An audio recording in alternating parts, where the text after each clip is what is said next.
Hey everyone, I'm Hone, and each and every month I try to bring you guys a Budget MTG video. This is a series I do each month. As I said, comes out on the second Wednesday of every month. And in it, I try to present you guys with a budget deck, usually somewhere around $100 in paper, or less than $100, and usually less than that on Magic Online. And these decks are sort of intended to be decks that are competitive against Tier 1 decks that are much more expensive, and especially be competitive at like a Friday Night Magic type scene, not as much obviously at like, let's say, a Grand Prix. This month we're in Modern, and we're looking at like a black-white tokens deck. We'll talk about the mana base first. I decided to forego Godless Shrine for a couple reasons. One is that it costs a lot and made this deck cost a lot more. And if we want to go budget, I think going with Shambling Vent is better than Godless Shrine. The Vent actually is also pretty nice. It's good against control decks, and it's also good against more aggressive decks because gaining life can be a big problem for them. Our other lands are Caves of Koilos and Isolated Chapels. And we only run two sources that don't produce white, and there are two swamps that we have. The rest is all plains. There's a reason for that we'll talk about later. So basically, black-white tokens, it's sort of based on a deck that was in Standard several years ago, Innistrad Standard, the original Innistrad Standard. Basically, it's kind of deck that can really do well if in your metagame there's just a lot of spot removal. And right now in Modern, that's mostly what you see. You see things like Lightning Bolt and Path to Exile. Those are sort of staples, and they're just terrible against this deck. I mean, they're just not very good because we play cards that give us more than one creature at a time, and if our opponent's having to use a card to kill one of those, we don't feel too bad about it. So we'll talk about the tokens in a moment. We'll talk about our 1-drops first, which have nothing to do with tokens. Path to Exile is the most expensive card in the deck, but I think it's really hard to get around having to play it in Modern these days. It just is so good against people who aren't token decks. Being able to kill things like Tarmogoyf is really important, and it can do it. It can kill anything. Wormcoil Engine, don't even have to worry about the downside. We did go for a budget version of basically, Inquisition of Kozilek with Duress. We have 4 of those.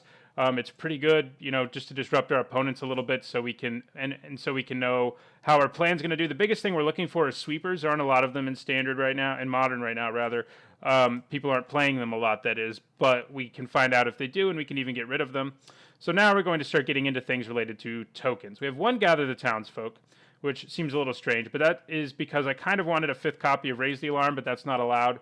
I wanted to have a lower curve in the deck, and Raise the Alarm's instant speed, and Gather the Townsfolk is not. Gather the Townsfolk is only sorcery. It does have the occasional upside of giving you 5 tokens, but I've never actually had that happen, and I've probably played like 20 or 30 games with this deck, so think what you will of that. I mean, you could run a lot of other token generators for 2 mana, but you do want them to be making white tokens for one reason, and that is Honor of the Pure. So our deck has a bunch of Anthem effects to make the tokens even better. So we have 2 Honors of the Pure, which only pumps white creatures, but all our tokens are white in the deck. We made sure of that. We also have 4 Intangible Virtue, which is one of the key cards in the deck. Giving our tokens Vigilance and +1/+1 is huge. Makes us impossible to race in a lot of situations, even against more aggressive decks. And then we have 1 Zealous Persecution here. It's another sort of temporary Anthem effect, but it also does a good job of killing opponents' X1s and things like that. One of the strongest cards in the deck, and one of the cards that doesn't see a lot of play in Modern right now, it saw more play when Abzan was a thing, is Lingering Souls. This thing for 3 mana gives you 2/1/1 Spirit type tokens with flying, and then it has Flashback. You can get it back and make even more Spirit tokens with flying. You can make 4 if you invest 5 mana. Oftentimes the best thing to do with it is to cast it, and if you can just sort of do a bunch of damage to your opponent with the 2 tokens and whatever else you have in play, you should, and then you can flash it back when you really need it, unless you're trying to do a bunch of damage at once, which is sometimes what you want to do.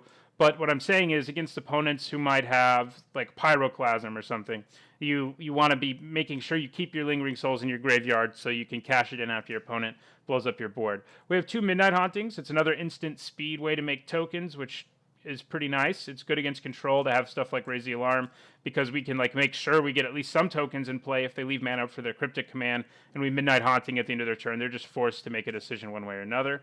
We have 2 Anguished Unmakings, a fairly new card that I think is pretty nice. It does make us lose life, so it's bad against aggro decks, but I like the card on the whole. It can deal with a lot of problem creature card types like Planeswalkers, enchantments, artifacts, things like that. We don't have to worry too much about any kind of card type in game 1 because we have Anguished Unmaking. We also have 2 Sorin Solemn Visitors. He's another Anthem effect in the deck, in a way. His is only temporary, but for a whole turn, you guys get +1/+0 and lifelink. One of the best things to do is combine this with Intangible Virtue, so your guys have the lifelink and Vigilance, so they can block after they also attack if they need to. So Lingering Souls is one of the best things we can do in turn 3, and the next best thing might be Spectral Procession. It gives us 3/1/1 spirits for 3 mana. That's the reason we only have two mono, only black sources. We want to be able to cast Spectral Procession on turn 3 as much as possible, and we can do it most of the time. Kind of the ideal curve out is probably to Duress on turn 1, get rid of a problem, instant or sorcery.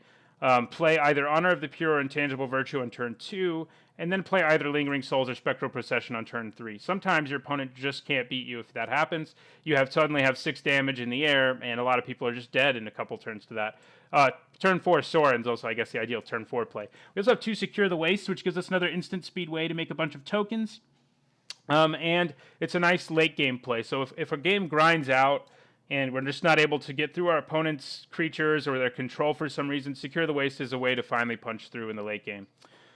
So that's the main board. We'll talk about the sideboard now. Let's sort, sort by converted mana cost. We have 4 Pithing Needles. One of this deck's worst matchups is Tron. Tron can just sort of not care about what we're doing, find a way to blow up our board with like Oblivion Stone or something, and then just cast something huge. And Pithing Needle's nice because if we play it on turn 1, we can shut down Expedition Map. It's also nice to shut down Karn or Oblivion Stone or a lot of other things. It's also good against any deck that has a problematic card with an activated ability. We have 2 Relics of Progenitus for Dredge and Goryo's Vengeance. We have 1 Celestial Purge against aggro decks, basically, like I noted. Anguished Unmaking's bad. Most aggressive decks in the format, like Death Shadow Zoo or Goblins or Burn, all of these decks have things that die to Celestial Purge, so it's a nice thing to bring in place of Anguished Unmaking. We have 1 Suppression Field to further nerf activated abilities. Our deck only has one way to... one card with activated ability, and that's Sorin, so it's not going to hurt us too much.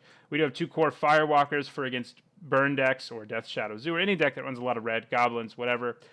We have 1 Zealous Persecution in the sideboard to side in against opponents who have a lot of X1s. And then kind of a unique sideboard card, I guess we have, is Sundering Growth. It's basically disenchant, but it lets us populate, which means we get to copy another token and put a token into play, which is pretty sweet. Especially because we can do it at instant speed. So against Affinity or any enchantment-based deck, we bring this in. And then we have Timely Reinforcements, again, against very aggressive decks. This is the kind of card that can just basically end our opponent's chance of winning between the life gain and the creatures it puts into play. So it's a pretty aggressive deck. It does pretty well against the top-tier decks.